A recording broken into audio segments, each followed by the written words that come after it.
अस्सलामुअलैकुम रहमतुल्लाहि वबरकातुहू। दोस्तों, कैसे हैं आप लोग? उम्मीद करते हैं कि आप तमाम लोग ठीक ठाक होंगे, खैरियत से होंगे। आज की वीडियो में हम कुवैत की कुछ बड़ी और इम्पोर्टेंट खबरें जो आ रही हो आप लोगों के साथ शेयर करने वाले हैं। तो अगर आप कुवैत में रहते हैं, कुवैत के हालात वाक़यात से बाखबर रहना चाहते हैं तो इस वीडियो को आप शुरू से लेकर आखिर तक जरूर देखें, क्योंकि ये वीडियो आप लोगों के लिए काफ़ी ज़्यादा बड़ी और इम्पोर्टेंट होने वाली है। पहली अपडेट ये है कि कुवैत में जो ज़मीनी रास्ते थे, यानी जो बॉर्डर वगैरह बंद कर दिया गया था, उसको आज से ओपन कर दिया गया है। यानी आज से जो कुवैती नागरिक हैं जिन्होंने वैक्सीन की एक डोज ले चुके हैं, वो तमाम लोग अपनी गाड़ी से कुवैत से बाहर का सफ़र कर सकते हैं, जबकि समुंदर के रास्ते भी कुवैती नागरिक जो है वो सफ़र कर सकते हैं। यानी कि जो फ़्लाइट के ज़रिए वो तो पहले से ही सफ़र कर रहे थे, लेकिन जो ज़मीनी रास्ता था वो बंद कर दिया गया था, समुद्री रास्ता था जो वो बंद कर दिया गया था। ये जो पाबंदी लगाई गई थी ये भी आज से जो है वो ख़त्म कर दी गई है। आज से समुंदर के रास्ते भी कुवैती नागरिक सफ़र कर सकते हैं और अपनी गाड़ियों से भी कुवैती नागरिक जो है वो सरहद के रास्ते भी सफ़र कर सकते हैं। ये एक बड़ी खबर थी जो आप लोगों के साथ शेयर कर दिया जाए।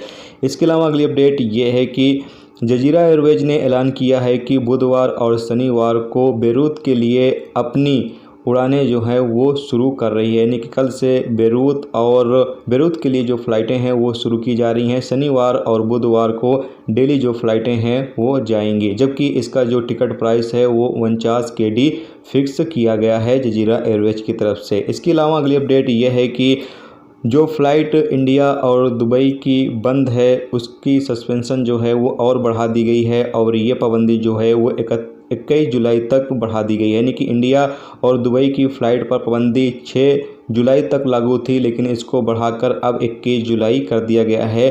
दुबई सिविल एविएशन की तरफ से ये अपडेट जारी की गई है। इसके अलावा अगली अपडेट ये है कि कुवैत में अभी कोरोना वायरस के केस जो हैं वो थोड़े से फिर से बढ़ने लगे हैं, जिसको देखते हुए ये कहा जा रहा है कि जो रूल्स रेगुलेशंस है उसको थोड़े से और टाइट किए जाएं। जो ढीला दिया गया है उस पर और ज़्यादा पाबंदियां जो है वो लगाई जाए, और तमाम लोगों से अपील भी की गई है कि जो रूल्स रेगुलेशंस है उसकी पाबंदी करते रहें, ताकि कुवैत के अंदर जो हालात हैं वो बेहतर बने रहें और हालात नॉर्मल रहें। इसके अलावा अगली अपडेट ये है कि कुवैत में पिछले 24 घंटे में 40,000 लोगों को वैक्सीन लगाई गई है। जी हाँ दोस्तों, पिछले 24 घंटे में 40,000 लोगों को जो है वो वैक्सीन लगाई गई है, क्योंकि अभी वैक्सीन जो है वो ज़्यादातर लोग बुकिंग कर रहे हैं, क्योंकि उनको भी पता है कि अभी बिना वैक्सीन के वो किसी भी शॉपिंग सेंटर, सैलून या फिर बहुत सारे ऐसे जो कामकाज हैं वो नहीं कर सकते हैं बिना वैक्सीन के।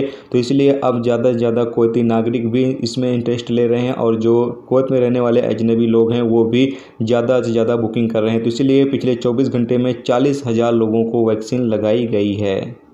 इसके अलावा अगली अपडेट ये है कि अल-कसाब रिपोर्ट के मुताबिक बताया गया है कि PACI के मशीनों के अंदर तकरीबन 2 लाख से ज़्यादा सिविल ID कार्ड जमा हैं, और ये कार्ड जो जमा है ये ऐसे लोगों के जमा हैं जो इस वक्त विदेश में फंसे हुए हैं, यानी कि अपने देशों में फंसे हुए हैं, और वहाँ से उन्होंने अपनी सिविल ID का रिन्यूअल किया था, फीस जमा किया था, और लेकिन वो तमाम लोग अभी विदेश में फंसे होने की वजह से वो सिविल ID अपनी रिसीव नहीं कर पा रहे हैं।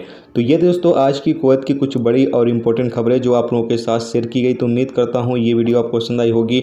पसंद आई है वीडियो को लाइक और शेयर जरूर करें। चैनल पर नए हो चैनल को सब्सक्राइब कर लें, क्योंकि यहाँ पर आपको कुवैत के हवाले से जो भी ताज़ा तरीन अपडेट, ताज़ा तरीन जानकारी होती है वो आप तमाम दोस्तों के साथ शेयर की जाती रहती है। चलिए फिर मिलते हैं नेक्स्ट टॉपिक के साथ। जब तक रखिए अपना ख्याल, रखिए। खुदा हाफिज़।